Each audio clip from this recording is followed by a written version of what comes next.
মিষ্টিমশাই হয়েই থাকবে। এদিকে আজ উপমার চাকরির প্রথম দিন। সে ভালো একটা কোম্পানিতে বসের পার্সোনাল অ্যাসিস্ট্যান্ট হিসেবে যোগ দিয়েছেন। প্রথম দিন তাই আলাদা উত্তেজনা কাজ করছে, একটু ভয়ও লাগছে। সে ভেতরে ঢুকতেই একজন পিয়ন তাকে ডেস্কে বসিয়ে দিল। সে ভালোভাবে ডেস্কের উপর রাখা ফাইলগুলো ঘাটাঘাটি করতে লাগলো। তখনই পেছন থেকে একজন বয়স্ক লোক এসে বলল। উপমা উঠে পেছনে ফিরে বয়স্ক লোকটাকে সালাম দেয় আর মাথা নেড়ে বসের কেবিনের দিকে পা বাড়ালো। কেবিনের সামনে দাঁড়াতেই ভেতর থেকে শব্দ হইল। আসতে পারো। উপমা অবাক হয়ে ভাবলো। দরজায় কড়া নাড়লাম না, তবুও কিভাবে বুঝলো? সে আশেপাশে তাকিয়ে দেখলো দরজার বাইরে সিসি ক্যামেরা লাগানো আছে। সে সেটের দিকে তাকাতে তাকাতেই দরজা খুলল। দরজা খুলে সামনে বসা মানুষটাকে দেখেই বলে ওঠে। আপনি? রিয়াজুর রহমান মুচকে এসে বলে। আমার কোম্পানি, আমি থাকবো না? উপমা শক্ত মুখে ভেতরে ঢুকে বলে। আপনি সেদিন রাতে খাবার নিয়ে বাসায় গেছেন, আর আজ আমাকে চাকরি দিয়েছেন কেন? তুর্য আহমেদ আপনাকে বলেছে আমাকে কাজ দিতে, এখন তাহলে আমাকে কনভিন্স করার জন্য সে এই পথ খুঁজে নিয়েছে? রিয়াজুর রহমান ভ্রু কুঁচকে উপমার দিকে তাকালো। সে উপমার কথার কোনো অর্থই বুঝলো না, তবে এতটুকু বুঝতে হয়তো উপমা আর তুর্যের সম্পর্কে কোনো ঝামেলা চলছে। রিয়াজুর রহমান মুচকে এসে উত্তর দেন। অন্যদেরটা তো জানি না, তবে আমার আপনাকে কনভিন্স করতে অনেক ভালো লাগে। রিয়াজুর রহমানের দিকে তাকালো। এরপর সে আর কিছুই বলল না, চুপচাপ কাজ বুঝে নিয়ে নিজের ডেস্কে ফিরে এলো। এদিকে রিয়াজুর রহমানকে আনমনে হাসতে দেখে নিয়াজ হোসেন বলে। আল্লাহর কাছে তো হেদায়েতের জন্য দোয়া করছিলাম, কিন্তু কথায় আছে না, হেদায়েতের মালিক আল্লাহ, যাকে দিতে চান না তার কপালে কিছুই নেই। রিয়াজুর রহমান বিরক্ত মুখে বললেন। মনটা ডিস্ট্র্যাক্ট করছিস কেন? আমি একটা জিনিস ভাবছি, আমাকে শান্তিতে ভাবতে দে। দেখ রিয়াজ, প্রথম তো মেয়েটা বিবাহিত, দ্বিতীয়ত মেয়েটার তোর মৃত বন্ধুর ছেলের বউ, তৃতীয়ত তোর অর্ধেক বয়সী একটা অসম্ভব। অসম্ভব তো? তো এই সম্পর্ক কখনোই সম্ভব না। কি উল্টাপাল্টা চিন্তা করিস? হ্যাঁ দেখ, ও যদি আমার হতে না চায়, আমি ওকে জোর করব না। ওর যার সাথে ইচ্ছে সংসার করুক, কিন্তু আমার ওকে দেখতে ভালো লাগে, আমি দেখবই। কথাটা বলেই রিয়াজুর রহমান বাঁকা হেসে আবারও বললেন। অনেক পুরনো হিসেব জমে আছে, নতুন খাতায় এই নতুন হিসেবের নামটা উঠিয়ে নিস।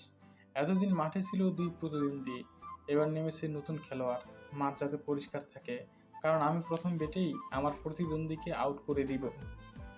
এক সপ্তাহ হয়ে গেছে সাহিল আর রাহির এঙ্গেজমেন্ট হয়েছে, কিন্তু রাহির মুখে কোনো হাসি নেই। আজ শাহেদ মির্জা রাহির বাবা মার সাথে বসে আকদের তারিখ ঠিক করে ফেলেছেন। আগামী বৃহস্পতিবার তাদের আকদ হবে।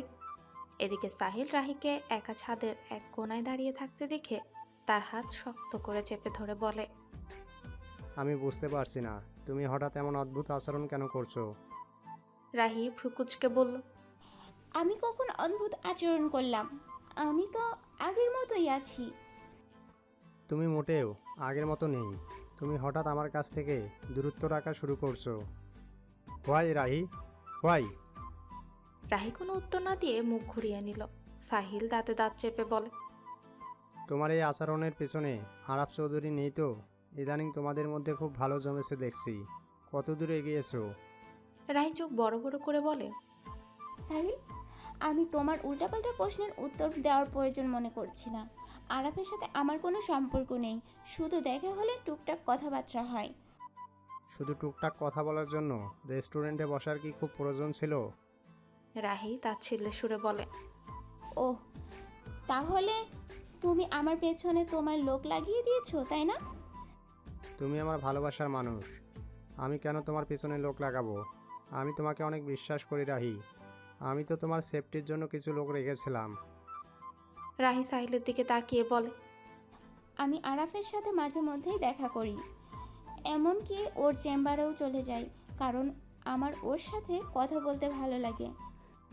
রাহির কথা শুনে রাগে সাহিলের মুখ লাল হয়ে ওঠে। রাহি আবারও বলে।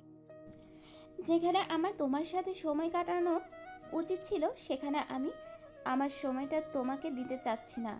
কেন জানো? কারণ তোমার সাথে কথা বলে আমি কোনো মানসিক শান্তি পাই না। সাহিল শান্ত কণ্ঠে বলে। ওই আরাফের সাথে কথা বলে তুমি খুব শান্তি পাও? হ্যাঁ, কেন পাবো না? আরাফ মানুষটাই এমন। তুমি তো আর ওর মতো হতে পারবে না। তুমি আমাকে এই অবস্থায় ভালোবেসেছিলে রাহি। হ্যাঁ, কিন্তু তুমি তখন এত হিংস্র ছিলে না। আরাফ নিজেও মচি গ্রুপের একজন সদস্য, কিন্তু ওর মধ্যে কোনো অহংকার নেই। আর তুমি এত অহংকার নিয়ে থাকো, মাঝে মাঝে আমার নিজেকে তোমার সামনে তুচ্ছ মনে হয়। আর তুমি আমাকে সেই অনুভূতি দিয়েছ। তোমার চলাফেরা, খাওয়া দাওয়া সব কিছুতে দাম্ভিকতা।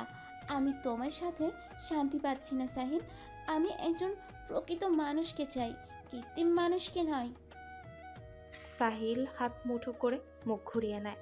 যাকে সে এত ভালোবাসতো, যে মেয়ের জন্য সে এত উন্মাদ, সেই মেয়েটাই আজ তাকে তার শত্রুর সাথে তুলনা করছে।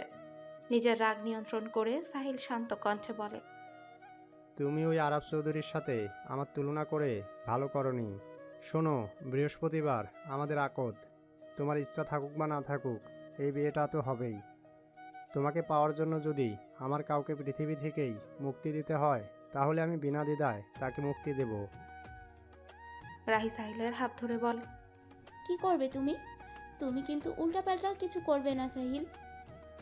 তাহলে চুপচাপ আমাকে স্বামী হিসাবে গ্রহণ করে নিও। তখন আর আমি কিছুই করব না। তুমি ভালো থাকবে, বাকিরাও ভালো থাকবে। রাহি মলিন মুখে বলে, একবার যদি তুমি সব ভুলে আমার কথা চিন্তা করতে, তাহলে আমিও তোমার মাঝেই ডুবে থাকতে পারতাম। যাকে ভালোবাসি সে একজন রাক্ষস, তাহলে জেনে বুঝে আমি একজন রাক্ষসকে বিয়ে করব, তাই না? সাহিল ব্যথিত দৃষ্টিতে রাহির দিকে তাকিয়ে চলে গেল। নিচে নামতে নামতে সে একটা নাম্বারে ফোন দিয়ে বলে, আমি এক্ষুনি আরাফ চৌধুরীকে আমার সামনে চাই। Don't be late. এদিকে 20 মিনিটের মধ্যে সাহিলের লোকেরা আরাফকে তার চেম্বার থেকে তুলে এনে একটা রাস্তার মোড়ে নিয়ে গেল। তারা আরাফের ফোনটাও নিয়ে ফেলেছে, তাই সে বাসায় কাউকে কিছু জানাতেও পারেনি। আরাফ গাড়ি থেকে নেমে দেখে তার সামনে আরো 3টি গাড়ি দাঁড়িয়ে আছে। কিছুক্ষণ পর মধ্যের গাড়িটা থেকে একজন বেরিয়ে এলো। আরাফ লোকটাকে দেখে অস্পষ্ট স্বরে বলে ওঠে, সাহিল মির্জা। সাহিল আরাফের সামনে দাঁড়িয়ে বলে, সাহিলের সম্পদের দিকে নজর দেওয়ার খুব শখ তোমার, তাই না?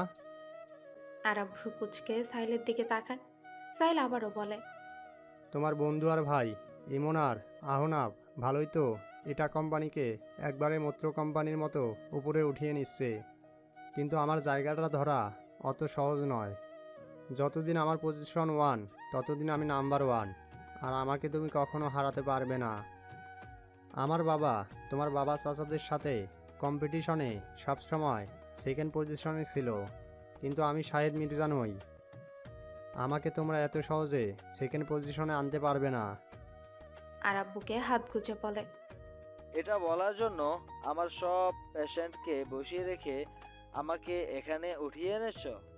সাহিল কিছুক্ষণ তীক্ষ্ণ দৃষ্টিতে আরাফের দিকে তাকিয়ে থেকে বলে, রাহি থেকে দূরত্ব রাখবে। ও আমার প্রিন্সেস। তোমাদের আর যদি কখনো একসাথে দেখি, তাহলে এটা তোমার জন্য মঙ্গলজনক হবে না। এই কথা বলে সাহিল গাড়িতে উঠে বসে। আরাফ বিরক্ত মুখে দাঁড়িয়ে আছে। রাহিকে নিয়ে তার এমনিতেই কোনো আগ্রহ নেই, তবুও সাহিল মির্জা শুধু শুধুই তাকে এভাবে রাস্তার মোড়ে নিয়ে এসে হেনস্থা করছে। এখন আশেপাশে কোনো গাড়িও নেই। অগত্যা তাকে 20 মিনিট হেঁটে একটা লোকাল বাস ধরতে হলো। 2 দিন পর আরাফ তার চেম্বারে রাহিকে ঢুকতে দেখে অবাক হলো। রাহি ভেতরে ঢুকতে ঢুকতেই বলে, বাসতে পারি। আরাফ হালকা হেসে বলে, আবার কোনো সমস্যা? রাহি মুচকে হেসে বলে, কেন, সমস্যা ছাড়া কি আসা যায় না? চেম্বারে এসেছেন, তাহলে তো অবশ্যই সমস্যা নিয়ে এসেছেন, তাই না? বাইরে অনেক রোগী আছে, তাদেরও দেখতে হবে। আমি অল্প করার জন্য তো এখানে বসিনি। আরাফের এমন কথায় রাহি কিছুটা দমে গেল। সে আমতা আমতা করেই বলে, সরি, আমার এই সময় আসা উচিত হয়নি। আসলে আমি আমার আকদের দাওয়াত দেওয়ার জন্য এসেছিলাম। আচ্ছা, ধন্যবাদ। কাল বিকেলে আমার আকদ, আর রাতে অনুষ্ঠান। আসবেন কিন্তু। চেষ্টা করব। রাহি মুচকে এসে উঠতে গিয়েও বসে পড়ে। আরাফ ভ্রু কুচকে বলে, আর কিছু বলবেন? আরাফের এমন ঠান্ডা কথাবার্তা শুনে রাহি ইতস্তত ভাব নিয়ে বসে রয়। আরাফ আবারও বলে, মিস রাহি, আর কিছু কি বলার আছে? বাইরে পেশেন্টরা অপেক্ষা করছে। এখান থেকে আমার আবার অন্য চেম্বারে গিয়েও বসতে হবে। রাহি হুট করে হাত এগিয়ে দিয়ে বলে। আমরা কি বন্ধু হতে পারি? আরাফ রাহির কথায় অবাক হয়, কিছু একটা ভেবে বলে। হঠাৎ বন্ধুত্ব? রাহি হেসে বলে, আমার আপনার বন্ধু হওয়ার অনেক দিনের ইচ্ছে ছিল। এখন কি বন্ধু হওয়া সম্ভব না? আরাফ রাহির আবদার ফেলতে পারে না। সে নোটপ্যাডে কিছু একটা লিখে রাহির দিকে এগিয়ে দিয়ে বলে। এবার আপনি আসুন। রাহি কাগজটা খুলে দেখে, সেখানে লেখা আছে, আচ্ছা হলাম বন্ধু, বেশি করে পানি খাবেন। এই সময়টায় বেশি পানি খেলে স্কিন ভালো থাকবে। রাহি মুচকে এসে চেম্বার থেকে বেরিয়ে আসে। এদিকে ইভান আর সানায়া খোলা আকাশের নিচে পাছাপাছি হাঁটছে, আর সানায়া মুগ্ধ দৃষ্টিতে ইভানের দিকে তাকিয়ে আছে। তার সারাদিনই ইভানকে দেখে থাকতে ইচ্ছে হয়। দিন দিন সে ইভানের প্রতি অনেক বেশি দুর্বল হয়ে পড়ছে। প্রথম প্রথম ভালো লাগা থাকলেও এখন এই ভালো লাগা ভালোবাসায় রূপ নিচ্ছে। শুধু বলার সাহস পাচ্ছে না। এদিকে ইভানও তাকে কিছু বলছে না। ইভানের যত্ন আত্মি দেখে মনে হচ্ছে সেও সানায়াকে ভালোবাসে, কিন্তু এই ছেলে এতটা চাপা স্বভাবের যে কিছুই বলে না। অনেক দূর হাঁটার পর ইভান হঠাৎ সানায়ার হাতটা আলতোভাবে স্পর্শ করে, আর সানায়ার সাথে সাথেই চমকে ওঠে। ইভান হাতটা সামনে এনে হঠাৎ তার পকেট থেকে একটা সাদা কাচের চুড়ি বের করে সানায়ার হাতে পরিয়ে দিয়ে বলে, আজ মেলায় গিয়ে এই চুড়িটা দেখলাম, ভালোই লাগলো। তুমি তো আবার টপ জিন্স পরো, তাই চুড়ি জিনিসটা তোমার হাতে মানাবে না, কিন্তু এই কাঠের চুড়িটা হয়তো ভালো লাগবে, তাই নিলাম। সানায়া চুড়িটার দিকে তাকিয়ে থেকে বলে, তুমি যা দেবে সবটাই আমার ভালো লাগে। ইভান সানায়ার চোখের দিকে তাকিয়ে বলে, থ্যাঙ্কস। সানায়া মনে মনে হাসে। ইভানের চোখাচোখি হলেই তার হৃৎপিণ্ডের কম্পন বেড়ে যায়। তার মনে হয় খুব দুঃসাহসিক কাজ করে ফেলেছে, কারণ এই দু চোখের দিকে তাকিয়ে থাকতে পারাটাই তার কাছে অনেক বড় সাধনা। এদিকে অরুণিকা কলেজ থেকে বের হয়ে রাস্তায় ইমানকে দেখে। ইমানকে দেখেই তার খুব ইচ্ছে করছিল ইমানের সাথে কথা বলতে, কিন্তু সে ইমানকে মাথা থেকে ঝেড়ে ফেলতে চায়, কারণ ইমান তো তাকে ভালোবাসে না। অরুণিকা কলেজ গেটের সামনেই দাঁড়িয়ে আনমনে অনেক কিছুই ভাবতে লাগলো। তখনই ইমান তার সামনে।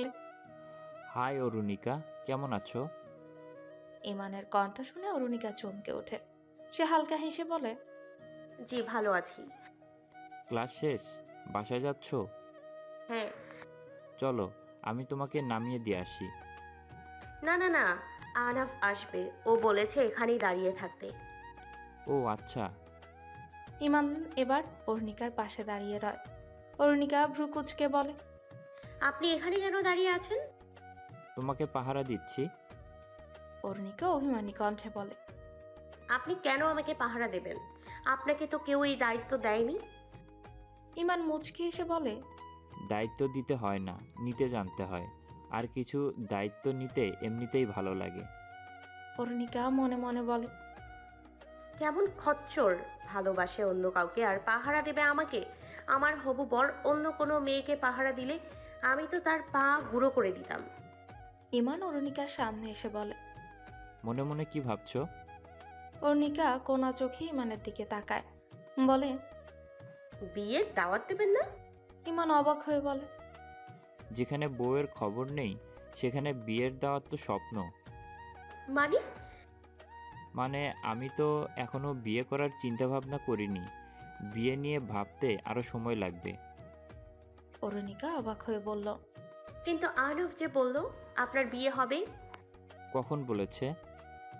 বলেছিল তো আপনি একজনকে পছন্দ করেন, তাকেই বিয়ে করার সিদ্ধান্ত নিয়েছেন। ইমান এবার অবাক হলো, ভ্রু কুঁচকে বলল, আমি এমন কোনো সিদ্ধান্ত নেইনি। ইনফ্যাক্ট আমার কোনো মেয়ের সাথে সম্পর্ক নেই। অরুণিকা আর কিছুই বলল না। আহনাফ কি তাকে এত বড় মিথ্যে কথা বলবে? বললেও বা কেন বলবে? বাসায় এসে অরুণিকা চুপচাপ উপরে উঠে গেল। আজ পুরো রাস্তা সে আহনাফের সাথে কোনো কথা বলেনি। আহনাফ অরুণিকার ব্যবহারে কিছুটা অবাক হলো। সে উপরে উঠে অরুণিকার রুমে এসে বলে, কি হয়েছে বলবে? অরুণিকা ব্যাগটা মেঝেতে রেখে আহনাফের সামনে দাঁড়িয়ে বলে, ইমানকে নিয়ে তুমি মিথ্যে কথা কেন বলেছো? কেন বলছো ও অন্য কাউকে ভালোবাসে?